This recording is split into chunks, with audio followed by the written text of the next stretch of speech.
this is Dave with the Prepper Bookshelf, and I have a pretty good book here to review to you. This is one of my favorites. I like the premise of this.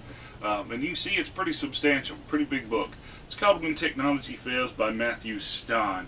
And it's a manual for self-reliance, sustainability, and surviving the long emergency. So this book is for things like, say, New Madrid, earthquake knocks out power, knocks out transformers, knocks out pipelines, and where it takes a year or so to rebuild our infrastructure, or maybe EMP pulse, something that is long-term and catastrophic. This isn't necessarily a book for the 3-day winter storm, okay? And very, very good book. Lots and lots of references in each chapter that tells you new places to go to get information. Lots of pictures, lots of illustrations. It's got charts, construction diagrams, all sorts of things. Sprouting chart for how long it takes to sprout your beans. Let's just go and I'll tell you some of the chapters. Okay. Knowledge. Okay. Table of contents.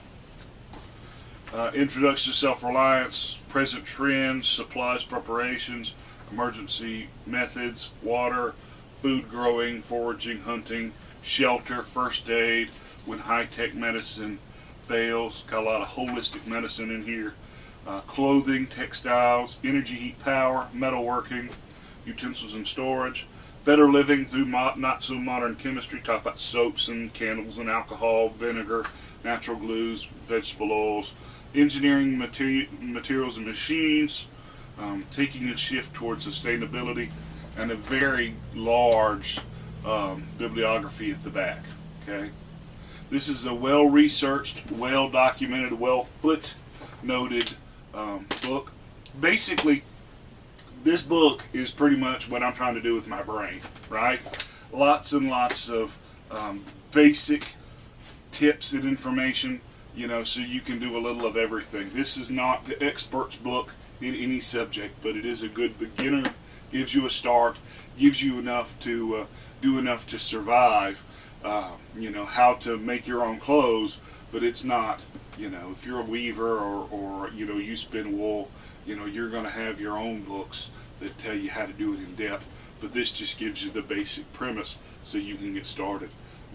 It's good for trying out a lot of new things, and a lot of the stuff is just kind of cool to do. So I would recommend this book wholeheartedly. And I look at it, I go through it quite a bit, especially to find other resources when I'm doing research. So here you go. I would get this book, When Technology Fails. And until next time, you can catch us online, www.prepperbookshelf.com.